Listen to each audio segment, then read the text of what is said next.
différence et ce qui fonde notre commune ressemblance, et à ce qui nous libère, et qui nous libère en particulier de cette pulsion consommatrice que la machinerie publicitaire et commerciale a mis en place dans l'individualisme contemporain. Et je terminerai en disant que la plus belle illustration et métaphore de la citoyenneté, c'est les chevaliers de la table ronde. Vous connaissez l'histoire des chevaliers de la table ronde, qui est rappelée par l'anthropologue Marcel Mauss à la fin de l'essai sur le don. Il dit le roi Arthur a fait construire par un menuisier de Cornouailles une table magique. Cette table, pourquoi elle est magique? Parce que dans la salle où elle est installée, les gens sont obligés de rentrer sans épée. Ils laissent leur épée à la porte. Ô toi qui entres ici pour te mettre autour de la table ronde, tu laisses ton épée à la porte. La psychanalyste à côté de moi, elle va tout de suite voir, en plus si elle est helléniste, que laisser son épée, c'est rentrer dans le symbolique, puisque symbolique, ça veut dire symboilos, sans javelot en grec, c'est-à-dire sans épée, c'est-à-dire sans armes. Donc c'est accepter d'abandonner les armes physiques pour rentrer dans un univers où on va parler avec d'autres manières que la manière forte et le rapport de force. Et donc là, les chevaliers de la table ronde, c'est la plus belle métaphore de la citoyenneté. Et pourquoi je suis inquiet aujourd'hui? Je suis inquiet parce que non seulement on n'a pas la table magique autour de laquelle les gens acceptent de parler sans se taper dessus, mais d'une certaine manière, on n'a plus de table du tout. Et j'entends toute la journée, j'ai entendu sur mon poste en venant ici, à plusieurs reprises, je ne veux pas faire d'allusion trop importante à l'actualité, toute une série d'injonctions à se mettre autour de la table. Sauf que moi, je crois qu'il n'y a pas vraiment de table. Parce qu'il n'y a de table que quand on est d'accord, plus ou moins, sur un objectif commun. Et que quand on peut discuter sur une conception du monde, sur quelque chose qui nous réunit et que l'on veut collectivement promouvoir. Et je pense qu'aujourd'hui, les idéaux politiques traditionnels ne constituent plus la table autour de laquelle on peut se mettre, qu'il y a peut-être d'autres tables autour desquelles on peut se mettre. Par exemple, une table fondamentale, essentielle pour moi, qui est de préserver le monde dans lequel nous vivons et de faire en sorte d'activer les solidarités entre les vivants et entre les vivants et la planète. Ça pourrait être une table autour de laquelle on parle et qui nous dirait à la fois de quoi parler et comment parler.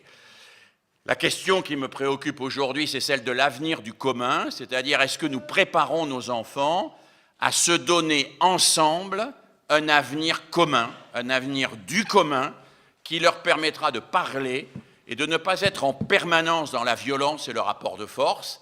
Et ils parleront parce qu'ils auront été unis et qu'ils se seront découverts identiques. Ils parleront parce qu'ils auront été libérés de la pulsion et de la violence. Et ils parleront parce qu'ils se seront donné un projet commun autour, par exemple, de faire de notre monde un monde un peu plus vivable. Donc, se reconnaître semblable, participant de l'humaine condition, être capable de penser librement, sapere aude, comme l'a dit notre collègue tout à l'heure en introduction, ose penser librement et être capable de se donner des projets communs. C'est un sacré chantier pour une éducation à la citoyenneté. Merci. Vous avez... Bon. Nous avons explosé complètement le temps, là. Non. C'est vous qui avez une vision trop mécanique du temps. Bon, très bien. Voilà. Donc après ces éclairages, ces trois éclairages de nos intervenants fixant ce qu'ils entendent par éducation à la citoyenneté, il est temps que vous participiez en échangeant avec votre entourage immédiat en deux temps, hein, comme on a dit, hein, temps 1, temps 2, et dans chaque temps, il y a une séquence en groupe de 4, et puis une séquence en plénière. Tout le monde se retourne. Voilà. Alors pourquoi? Nous avons prévu un premier temps d'échange entre nous en formant des groupes de 4 personnes avec votre voisine et votre voisin immédiat afin d'échanger sur ce que vous évoque l'extrait que vous avez choisi parmi les 3 qui sont dans votre pochette. Et c'est un prétexte afin que vous échangiez collectivement sur ce qui relève de l'éducation de la citoyenneté ou pas. De cet échange, vous pourrez éventuellement dégager une réflexion brève que vous pourrez exprimer dans la séquence suivante en plénière. Alors ne faites pas comme Monsieur Philippe Mernieux, parce que là on va... Si. Pourquoi? Non, c'est une boutade. Alors, comment? Vous prenez 1 minute, donc vous vous tournez, vous prenez 1 minute pour lire les extraits, puis sans vous présenter, vous ne vous présentez pas, afin de rendre plus libre pour son expression. Vous échangez entre 4, vous avez 1/4 d'heure, et après en plénière, alors vous répondez à la question « Qu'est-ce que cela vous évoque ?» Alors, une petite remarque. L'équipe de préparation a choisi 12 extraits du livre d'Emmanuel. Et il y a de grandes chances que les 4 personnes du groupe n'aient pas les mêmes. C'est normal. Ces extraits sont un prétexte afin que vous échangiez. Alors, quelques recommandations pour bien vivre ces mini-carrefours. On a le souci de s'écouter mutuellement. On ne parle pas trop fort afin de ne pas déranger les groupes voisins. On fait des interventions brèves afin que chacun puisse se prendre, au moins prendre la parole. Et on ne s'interrompt pas. Voilà, on commence.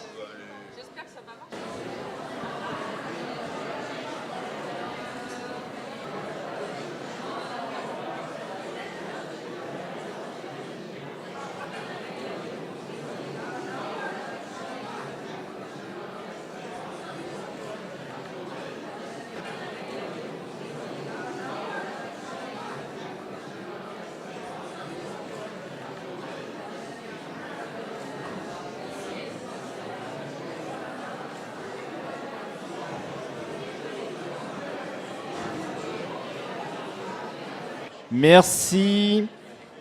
Il est temps d'interrompre vos échanges. Le quart d'heure est passé. Alors maintenant, il est temps de partager en plénière vos résonances avec les extraits du livre d'Emmanuel. Alors pour cette séquence, nous avons 30 minutes. Pour cette séquence, nous prendrons 3 séries de réactions. Alors, il y a Martine et Albert qui ont des micros. Et voilà, prenez la parole. Vous avez la parole.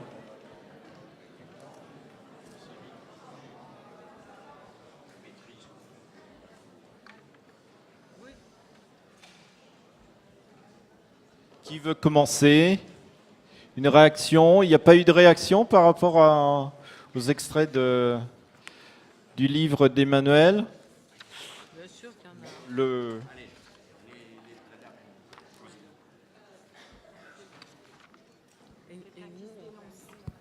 Merci, madame. Oui, bonjour. Du coup, alors, moi, en lisant donc tous les... voilà, le livre d'Emmanuel, bien sûr, ça a fait écho pour moi parce que j'ai été dans sa classe. Voilà. Et ça fait écho aussi par rapport à mon métier actuel, parce que je suis assistante sociale et du coup, forcément, ce que j'ai pu lire a fait écho sur notre responsabilité d'adulte envers ces enfants qui vont être ces futurs adultes et qui justement parfois, en tout cas dans ce que je peux analyser, ont une perte de leur responsabilité. C'est-à-dire qu'il me semble que pour s'en sortir, pour résoudre les difficultés quand on est un adulte, on a besoin aussi de se responsabiliser et de pas se dire de pas être la victime de toute cette société qui est complexe, et évidemment qui aide pas, hein, où il y a du chômage, etc. Alors je sais pas si je m'exprime bien, mais en tout cas, il y a un texte là où les enfants vont vendre le journal à l'école, sur la place du marché, vont faire les courses pour faire le goûter, chercher les livres à la bibliothèque, etc. Là, on voit bien que les adultes ont donné la confiance aux enfants et leur font confiance.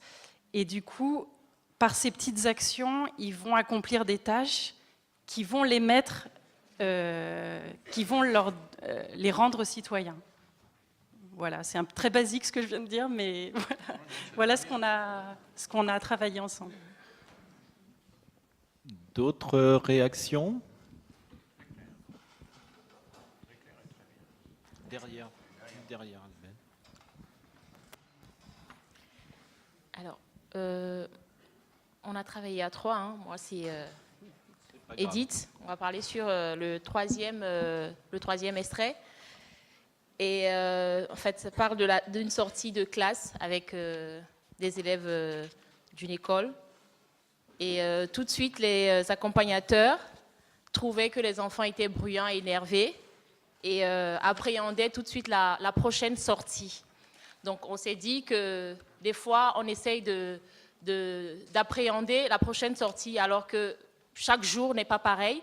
Donc, les enfants peuvent être bruyants sur la première sortie, mais ne pas réagir de la même façon à la prochaine sortie. Donc, souvent, éviter, se dire que les enfants, s'ils sont bruyants, excités et énervés, c'est peut-être aussi le plaisir de sortir, de faire autre chose que de se retrouver dans les 4 murs à l'école.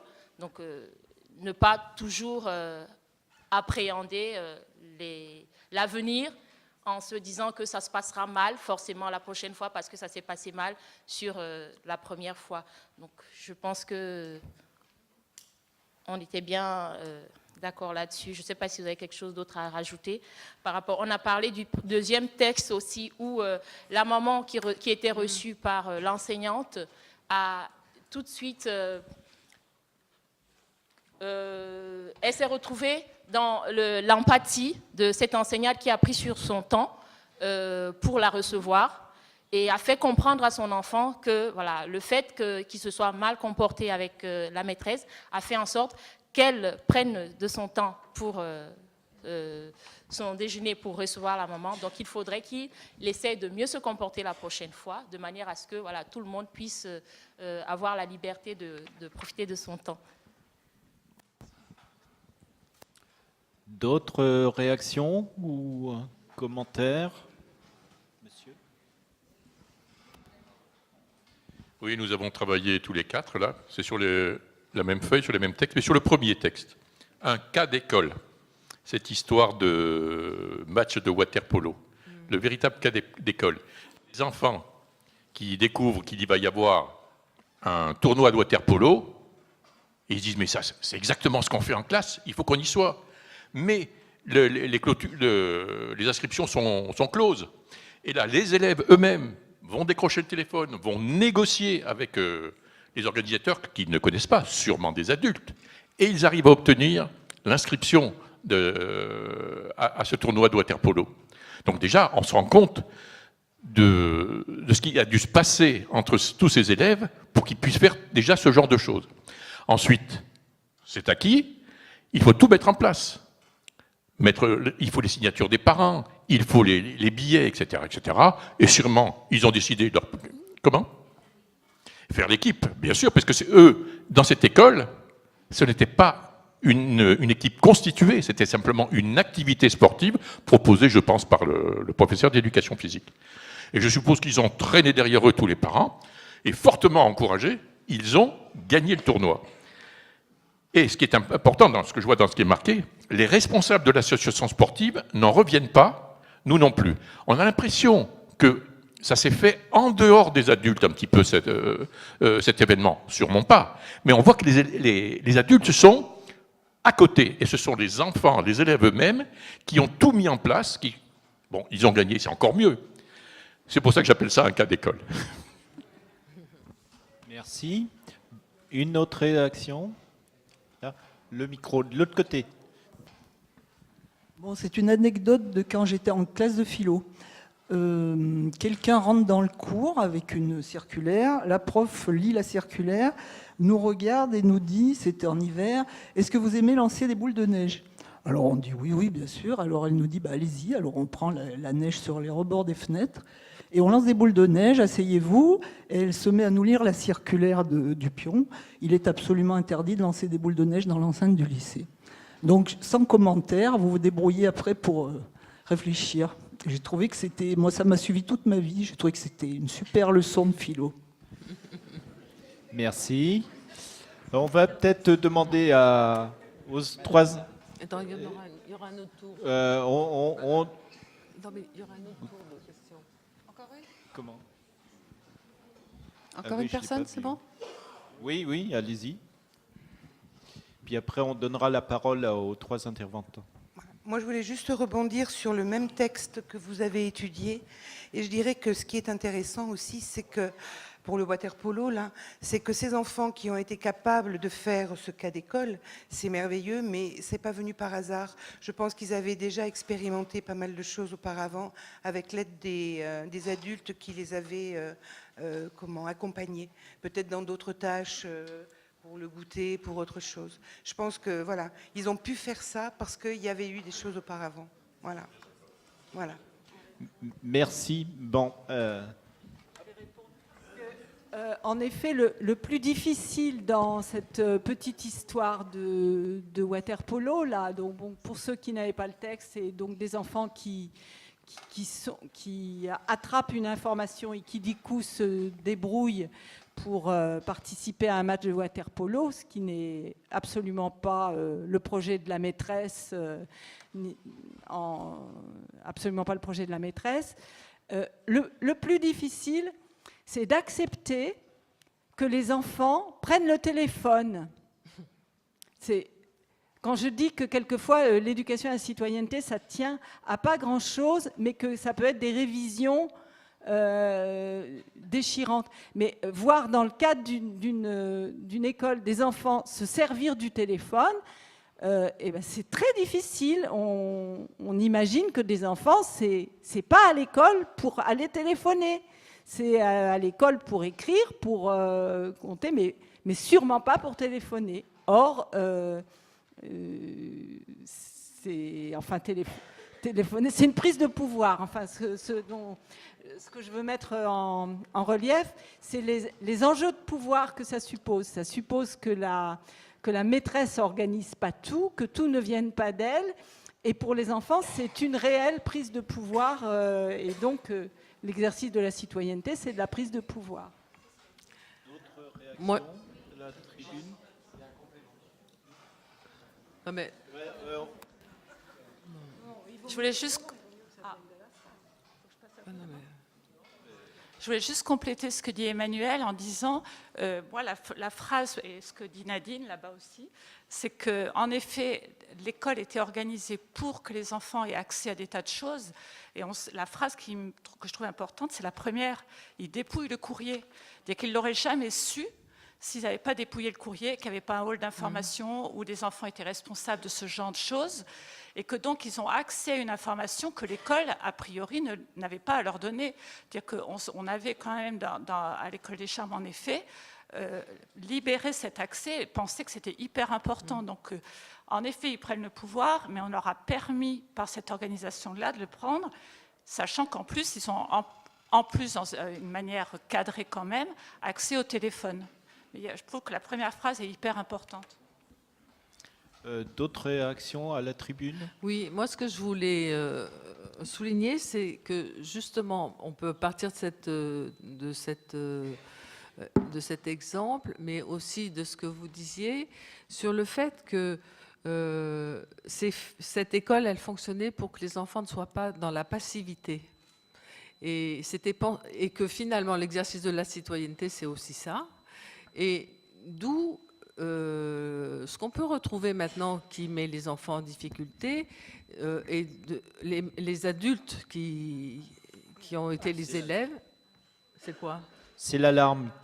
Ne Et on fait bougez quoi? pas. Ah oui, c'est l'alarme. D'accord. C'est un essai. Et qu'une position de victime, c'est une position de quelqu'un qui reste passif. Hein? Et que justement, ce qui va pouvoir faire qu'on passe à autre chose, et qu'on puisse trouver sa place, c'est de pouvoir dépasser cette passivité. Et aussi, la petite remarque là sur la sortie de classe, je me disais faire confiance, mais il y a aussi cette dimension de faire attention à ce à quoi on anticipe, ce qu'on anticipe. Moi, souvent, quand je reçois des parents, puisque c'est des parents qui ont souvent des enfants avec qui c'est compliqué, ils anticipent que l'enfant, ça va mal se passer. Hein. Ils anticipent la connerie, ils anticipent la désobéissance, ils anticipent voilà, des choses comme ça, et forcément, ils ne laissent pas la place à ce que l'enfant puisse se déplacer. Se déplacer, et finalement l'enfant il est très obéissant et il fait exactement ce que ses parents attendent de lui. Il pense qu'il va faire une connerie, et ben il en fait une. Voilà. Et cette notion d'anticipation, elle me paraît intéressante, et de pouvoir justement toutes ces histoires, faire des coupures dans notre pensée, pas dérouler une pensée comme ça. Bon, je ne vais pas garder le...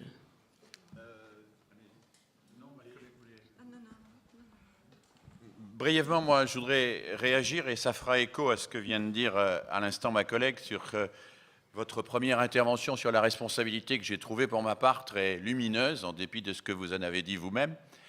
Elle est lumineuse pour moi, et je voudrais juste sortir un petit peu du cadre purement scolaire pour parler plus globalement du comportement de notre société à l'égard de sa jeunesse. Je crois que notre société oscille en permanence entre deux comportements qui sont tout aussi mortifères à l'égard de sa jeunesse, qui est de la considérer soit comme victime, soit comme coupable. Alors, bon, on peut la considérer assez facilement comme une victime, il suffit d'avoir lu Bourdieu. Bon, on peut expliquer que reproduction de la violence symbolique, etc., etc. Et puis le gamin, il est assez bourdivin, il a parfaitement intégré que Bourdieu avait raison, et que du moment qu'il vit en banlieue, qu'il a un prénom qui n'est pas tout à fait francophone, etc., il doit avoir de mauvais résultats scolaires, être dans l'exclusion, et qu'il peut s'autoriser absolument n'importe quoi à l'égard des adultes, que cette transgression est légitime puisqu'il est la victime d'une injustice sur laquelle il n'a pas pouvoir. Et alors on a toute une série de comportements d'adultes assez compassionnels, qui consiste à dire « mon pauvre garçon, c'est vrai que tu es une victime, de toute façon tu n'es pas responsable de tes actes, on ne va pas t'accuser de ce que tu fais, etc. etc. » Ce comportement compassionnel, on l'a nous aussi, de temps en temps. Et puis en face, il y a un comportement accusateur, qui consiste à dire « mais après tout, tu es responsable de tes actes, mon petit gars, si tu as décidé ça, c'est bien de ta faute, il y a des copains qui sont dans les mêmes situations que toi et qui ne font pas les mêmes bêtises, donc prends-toi en main, sois responsable, sinon tu seras puni, et puni lourdement pour des fautes que tu as commises et que tu dois assumer. » Donc, en termes philosophiques, d'un côté, on a le point de vue du déterminisme qui semble dire que l'enfant n'a aucune liberté, puisqu'il n'est que le produit des circonstances sociologiques dans lesquelles il a émergé. Et de l'autre côté, on fait l'hypothèse que l'enfant a toutes les libertés, qu'il peut faire absolument tout ce qu'il veut, et que l'enfant qui est né en banlieue est dans la même situation que celui qui est né dans un quartier chic et bobo et dont la mère apporte le petit déjeuner tous les matins avec un jus d'orange et une rose à 7h moins le quart. Voilà. Et on pense que les deux sont égaux devant l'éternel, ce qui est une escroquerie intellectuelle. Donc, mais les deux, d'une certaine manière, ne sont pas une position éducative. L'éducateur, ce n'est pas celui qui excuse tout au nom du fait que l'enfant est une victime, ni celui qui le condamne au nom du fait que c'est un coupable dans une liberté qui n'a pas encore construite. L'éducateur est celui qui fait prendre conscience à l'enfant de ses marges de liberté et qui, dans ces marges de liberté, lui permet de prendre du pouvoir qui lui permet d'assumer une autorité et une responsabilité. Voilà. Et là, on touche à quelque chose de fondamental dans la citoyenneté, qui est la définition même de l'autorité. Un gamin de 4 ans peut avoir autorité sur le bocal à poisson rouge. Il dit « Je suis responsable du bocal à poisson rouge. En tant que responsable du bocal à poisson rouge, je t'interdis à toi de mettre des saletés dans le bocal à poisson rouge. Tu peux être plus grand, tu peux être plus fort. Moi, je suis responsable du bocal à poisson rouge. Et c'est en tant que je suis responsable du bocal à poisson rouge que j'ai une autorité. » Et il a compris ce que c'est que la démocratie. La démocratie, c'est un espace collectif et public où nul n'a d'autorité par nature, où quelqu'un n'a d'autorité que par fonction et que par responsabilité. La seule autorité démocratique, c'est celle qui relève de l'exercice de la responsabilité qui nous est confiée par un collectif. Le plus fort n'a pas autorité sur le plus faible dans une démocratie. La grande gueule n'a pas autorité sur les autres. Les gens, les leaders charismatiques qui n'ont pas autorité sur ceux qu'ils tiennent sous leur emprise. La seule autorité légitime, c'est celle qui s'expérimente dans la prise de responsabilité. C'est parce que je prends une responsabilité dans une tâche collective et au nom de cette responsabilité que j'ai une autorité. Et je pense que c'est très important que l'enfant vive ça. Parce que si l'enfant ne vit pas ça, il confond l'autorité et le pouvoir. Hein? Alors moi, je ne veux pas faire de politique, parce qu'on dit par exemple, le 49.3, c'est un acte d'autorité. Non. Le 49.3, ce n'est pas un acte d'autorité. C'est un acte qui est précisément le fait qu'on refuse d'exercer son autorité. D'ailleurs, on est incapable de convaincre, donc on exerce le pouvoir, c'est-à-dire qu'on prend le pouvoir par la force. Ce n'est pas de l'autorité. L'autorité démocratique, ça n'a rien à voir avec l'exercice du pouvoir par la force. Et je pense que ce que nous avons à montrer, en particulier aux ados, c'est que s'ils veulent une place, et tous les ados veulent une place, quand l'ado prend toute la place, c'est qu'il n'a pas de place. Hein, dans une fratrie ou dans un groupe, hein, vous confirmez, un jeune qui prend toute la place, c'est qu'il n'a pas sa place. Bon. Et sa place, il l'aura quand il aura une responsabilité. Et que cette responsabilité lui donnera un espace pour exercer une autorité légitime. En tant qu'il est responsable de ça, il a autorité sur quelque chose et éventuellement sur les autres. Mais ce n'est pas par nature, ce n'est pas parce qu'il est plus grand, plus fort, plus puissant, c'est parce qu'il a une responsabilité. Et ce lien entre responsabilité et autorité, je pense qu'on ne le met pas suffisamment en place dans l'école. C'est pour ça que j'aime beaucoup les textes de notre collègue. C'est parce que précisément, elle nous montre un espace éducatif.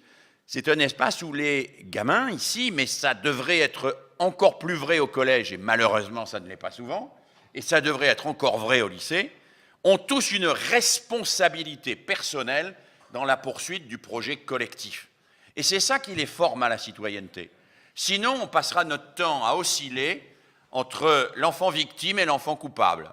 Alors, un jour, il sera victime, le lendemain, il sera coupable. Vous lisez les médias, il y a une tribune pour dire qu'il est victime, le lendemain, il y a une tribune pour dire qu'il est coupable, et le surlendemain, pour dire qu'il est victime, et ainsi de suite. Mais l'enfant connaît à prendre des responsabilités. Il est introuvable dans le système actuel, puisque précisément, il est suspecté soit d'être une victime impuissante, soit d'être un coupable dangereux. Et entre la victime impuissante et le coupable dangereux, il n'y a pas de possibilité pour lui donner une responsabilité, une place. Donc, donnons des responsabilités, ça donne de l'autorité et ça fait comprendre ce que c'est que la démocratie. Un espace politique où nul n'a de pouvoir à titre personnel, où nul n'a de pouvoir au nom de son hérédité ou de quoi que ce soit, où notre pouvoir, nous ne le tenons que de la responsabilité que nous exerçons dans un collectif. Puisqu'on parle de citoyenneté, je crois qu'on est vraiment au cœur de la citoyenneté, là. Merci. D'autres résonances, d'autres réactions par rapport à... Albert. Allez-y, allez-y. Non, mais prends... Allez-y, prenez le micro parce que derrière, on ne vous entend pas. Les gens qui sont derrière vous ne vous entendent pas. Bonjour. Prenons un exemple, c'est le cas des chefs, les scouts, les louveteaux, quand ils font un camp. Ils disent, bon, ben, qui c'est qui va faire le bois? Il y en a qui va chercher l'eau, donc ils ont une responsabilité. C'est un exemple. Oui, à condition qu'on fasse tourner les responsabilités. Parce que si on ne les fait pas tourner, on a tendance à avoir les concepteurs, les exécutants, les chômeurs et les gêneurs. Hein?